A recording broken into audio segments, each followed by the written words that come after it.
সবাইকে অনেক অনেক সালাম ও শুভেচ্ছা জানিয়ে শুরু করছি। আশা করি শিক্ষার্থী বন্ধুরা আপনারা সবাই ভালো আছেন।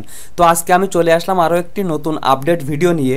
আজকে আমার ভিডিওটির টপিক হচ্ছে জাতীয় বিশ্ববিদ্যালয়ে নতুন ভিসির যোগদান, ডিগ্রি ভর্তি প্রথম মেধা তালিকা যে কোনো সময় প্রকাশ হবে। তো প্রিয় শিক্ষার্থী বন্ধুরা, আপনারা যারা জাতীয় বিশ্ববিদ্যালয়ের অধীনে ডিগ্রি ভর্তি 2024-এ আবেদন করেছিলেন তাদের কিন্তু আরও অনেক আগেই প্রথম মেধা তালিকা ছাড়ার কথা ছিল, কিন্তু কিছু কারণবশত আপনাদের প্রথম মেধা তালিকা প্রকাশ হচ্ছিল না।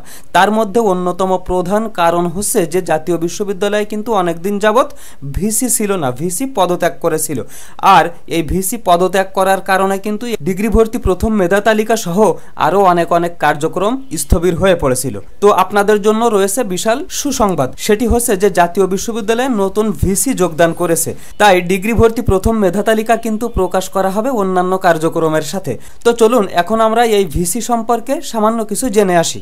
দ্য ডেইলি ক্যাম্পাস ওয়েবসাইটে বলা হচ্ছে যে জাতীয় বিশ্ববিদ্যালয়ের নতুন উপাচার্য অধ্যাপক এএসএম আমানুল্লাহ।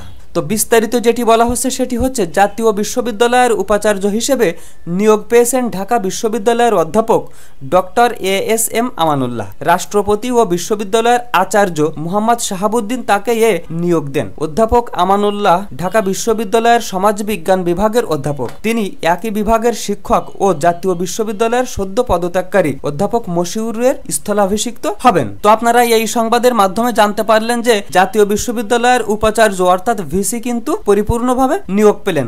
আর এখন আপনাদের যে কোনো ধরনের ভর্তি পরীক্ষার রেজাল্ট সহ জাতীয় বিশ্ববিদ্যালয়ের সকল কার্যক্রম কিন্তু পুরোপুরিভাবে চালু হয়ে যাবে।